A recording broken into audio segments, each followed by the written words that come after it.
अजान हो रही है या अजान हो चुकी है?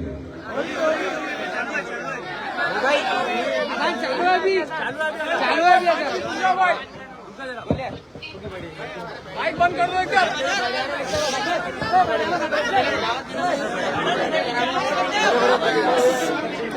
आगे बढ़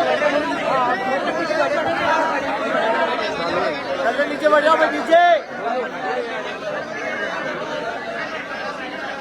नीचे बढ़ जाओ भाई, नीचे।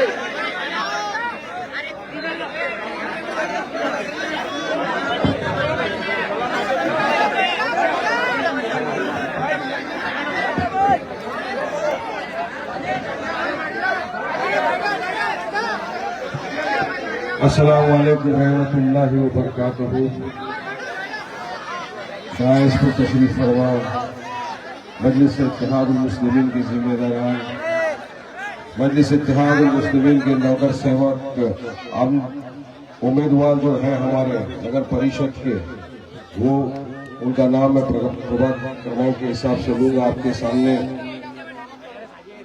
हाफिज आजम खान, सूबेदार खान, प्रभाग क्रमांक 2, जरीना बी अब्दुल हमीद, प्रभाग क्रमांक 3, साजिदा खातून, तकदीर खान, प्रभाग क्रमांक 6, एडवोकेट दानिश खान, नजीम पठान, प्रभाग क्रमांक 7, फरीदा अंजुम जमादार, प्रभाग क्रमांक 7, मोइजुद्दीन जमादार, प्रभाग क्रमांक 7, नेहा खातून, मोहम्मद अफरोज, प्रभाग क्रमांक 10। मजलिस के जिम्मेदार या मौजूद मेरे दोस्त, मेरे भाइयों, मेरे बुजुर्ग और घर पर बैठ के सुनने वाली मेरी माँ और बहनें, आज का ये पब्लिक मीटिंग एक इलेक्शन का मीटिंग है। जैसा आप तमाम जानते हैं कि आपके यहाँ हिवर खेड़ में 2 दिसंबर को चुनाव होने हैं। 2 दिसंबर के दिन चुनाव है। मजलिस इत्तेहादुल मुस्लिमीन ने आपके यहाँ से इन उम्मीदवारों को टिकट दिया है। नगर सेवक का टिकट दिया है। 2 दिसंबर को चुनाव है। इनका चुनाव निशान है पतंग। मजलिस इत्तेहादुल मुस्लिमीन बैरिस्टर सदरुद्दीन ओवैसी साहब की पार्टी है। उस पार्टी का चुनाव चिन्ह है पतंग। 6 उम्मीदवार यहाँ से खड़े हुए हैं पहली मर्तबा। इतने बरसों से आपने तमाम मुख्तलिफ सियासत पार्टियों को अपने वोटों से नवाजा, इक्तदार की कुर्सी के ऊपर आके बैठ गए, लेकिन डेवलपमेंट, विकास, हिस्सेदारी के नाम पर आपको कुछ नहीं मिला।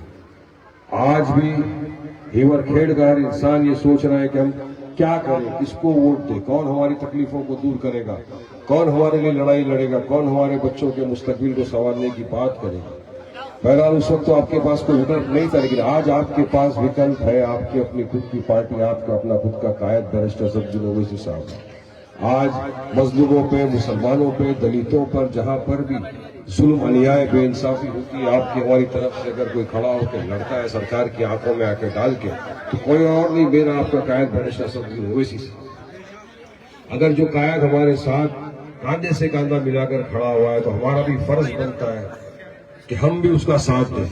जहां जहां उसके उम्मीदवार खड़े, हम उनको अपने वोटों से नवाजे, दुआओं से नवाजे, मोहब्बतों से नवाजे और उनको जिताए, ताकि क़यादत मजबूत हो। क़यादत मजबूत होगी, आप मजबूत होंगे, आप मजबूत होंगे, आपके आने वाले बच्चों का मुस्तकबिल मजबूत होगा। आज आप देख रहे हैं कि हमारी लड़ाई यहाँ पर किस किस से। एक तरफ तो हमारे सामने बीजेपी, अजीत पवार की एनसीपी, शिंदे साहब की शिवसेना है। इस तरफ हमारे सामने कांग्रेस है, उद्धव ठाकरे है, तमाम मुख्तलिफ सियासत पार्टियां एक तरफ सेक्युलर नाम के ऊपर जो वोट मांगती है, इधर महायुति की पार्टी, और हम अकेले लड़े। नाम इसका हिस्सा है, नाम इनका हिस्सा। हम सिर्फ अवाम का हिस्सा, हम अवाम का काम करने में मानते हैं। आप देखिए, बीजेपी ने जब से इख्तियार की कुर्सी पर आया है 11 साल से, एक मुसलसल मुसलमानों के खिलाफ तो जैसे उन्होंने जंग जैसा छेड़ दिया। इनको हमारे खाने पीने से नफरत, हमारी बहनों के हिजाब से नफरत, हमारी मस्जिदों से नफरत, हमारी जो वक्त की संपत्ति वो हड़प करना चाहते हैं। हर रीत से बीजेपी किसी ना किसी तरह हमको तकलीफ देने में मानती है। अभी हाल ही में मैंने सुना कि आपके हलके में महाराष्ट्र के मुख्यमंत्री हिवर खेड़ में आए थे। आए थे ना, संविधान की शपथ लिए, संविधान की शपथ लेकर महाराष्ट्र के मुख्यमंत्री बने हैं वो। मगर क्या बोल के अगर हम जीतेंगे तो भगवा फहराएंगे यहां पर, बोले थे ना। तिरंगे से नफरत क्यों है भाई आपको? तिरंगा क्यों नहीं फैलाएंगे आप? अगर वारिस पठान ये बोल दे कि हम अगर जीतेंगे तो हम यहाँ पर हरे रंग का झंडा फहरा देंगे, तो अब तक तो वारिस पठान ने केस करके कर देते ना, मेरे पे तो केस कर देते, मुझे तो एंटी नेशनल बोल दिया गया होता, पाकिस्तान की टिकट देके भेज दिए होते, जेल में भेज दिए होते। अब इतने बड़े मुख्यमंत्री साहब आप यहाँ पर आकर इस तरह की आपने बात की, पोलराइजेशन की बात की, ध्रुवीकरण की, आपने यहाँ पे राजनीति की, तो इसके लिए आपके पास क्या जवाब है बताइए? जवाब आपको देना है, जवाब आपको आपके वोट से देना है कि हमने आपके भगवे को नहीं माना, हमने तिरंगे को माना, हमने मजलिस से जाके मुस्लिम, क्योंकि हमको तो फख्र है, सच्चे भारतीय मुसलमान होने पे हमको फख्र है। इनको जरा भी फख्र नहीं है, ये संविधान को नहीं मानते। अरे हम तो वो लोग हैं जिसने देश की आजादी के लिए अपनी जानें गंवाई, या देश आजाद हुआ और हम अपने आप को प्राउड इंडियन मुस्लिम बोलते हैं। अब इतने बड़े मुख्यमंत्री अगर आके यहाँ पर आप बोलेंगे तो मुझे यकीन है कि हिवरखेड़ की आवाम तो उनको नहीं मानेगी, और हिवरखेड़ की आवाम तो उसके साथ जाएगी तो संविधान को मानता और पक्का सच्चा भारतीय मुसलमान जो उसको मानता। दूसरे उनके साथ में अजीत दादा, उनके भी लोग खड़े हैं। उनको बीजेपी को अचानक मुसलमानों से मोहब्बत कैसे हो गई समझ में नहीं आया कि क्या करके टिकट बांट दिया। आज तक तो बोलते थे ना हम तो मुसलमानों को टिकट नहीं देंगे भाई, तो फिर हिवरखेड़ के अंदर क्यों टिकट बांट? 6 कैंडिडेट को बांट, अरे 6 टिकट बांटे हैं या पैसा देके खड़ा किया है?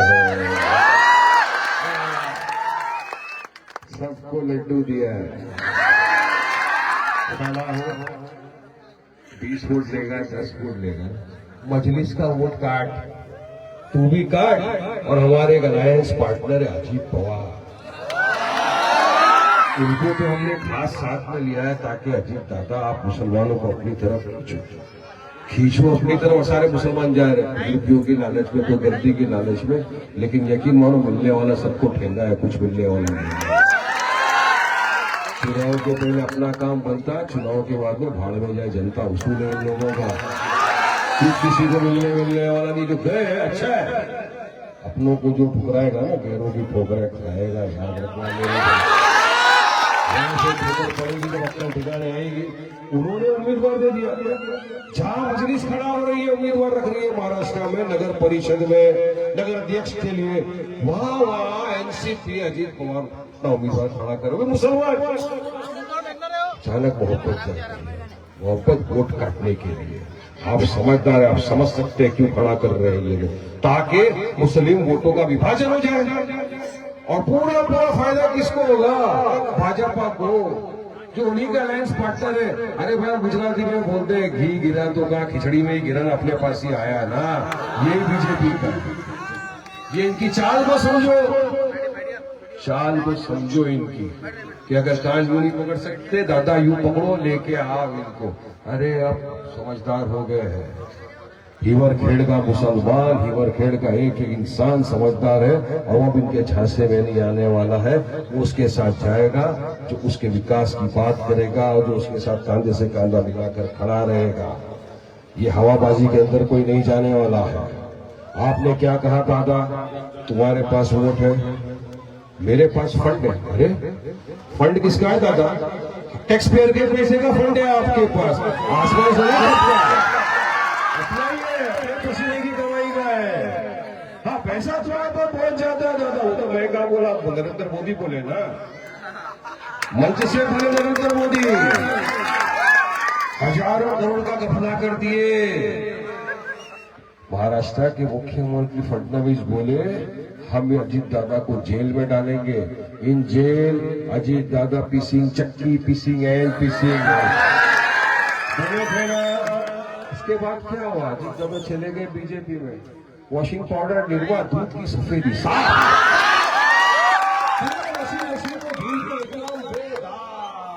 एकदम साफ क्लीन हो जाता है। वहां जाकर वहां तुम क्लीन हो जाओगे, लेकिन जनता की नजर में तुम आज भी वही हो जो पहले थे। हमको आता है, अगर हमारे लोग जीतेंगे तो यकीन मानिए फंड मांगेंगे नहीं, जो चीज मांगने से नहीं मिलती उसको छीन के लेना मजलिस को आता है अच्छी तरह आता है। विकास के लिए फंड हमको चाहिएगा तो हम दादा तुमसे फंड लेके रहेंगे इंशाअल्लाह। तो ये देखना है भी आपको किसके साथ जाना है। आपके पास आपकी अपनी पार्टी है, मजलिस इत्तेहादुल मुस्लिमीन है, आपको इतिहाद पैदा करना है। मुत्तहिद हो जाओ, एक हो जाओ, जिस तरह सीमांचल की जनता ने असद ओवैसी साहब की क़यादत को माना, मुत्तहिद होकर वोट दिया, जिताया। इसी तरह बता दो बिहार तो सिर्फ जाती है, पूरा ही और खेल अभी बाकी है इंशाअल्लाह। दिखा दो उनको वोट के जरिए से अपनी ताकत दिखा दो सबको। मुझे जाना आगे 4 जगहों के ऊपर, टाइम बहुत कम है मेरे पास। आपकी मोहब्बत का बहुत बहुत शुक्रिया अदा करूंगा जो अपने कम वक्त में ये हजारों की तादाद में जो आप सब यहाँ पे आए, हमको सुना, हमको बोलने का मौका दिया। एक ही चीज बोलूंगा, 2 तारीख के दिन पतंग के निशान, पतंग आसमान में 2 तारीख को सिर्फ पतंग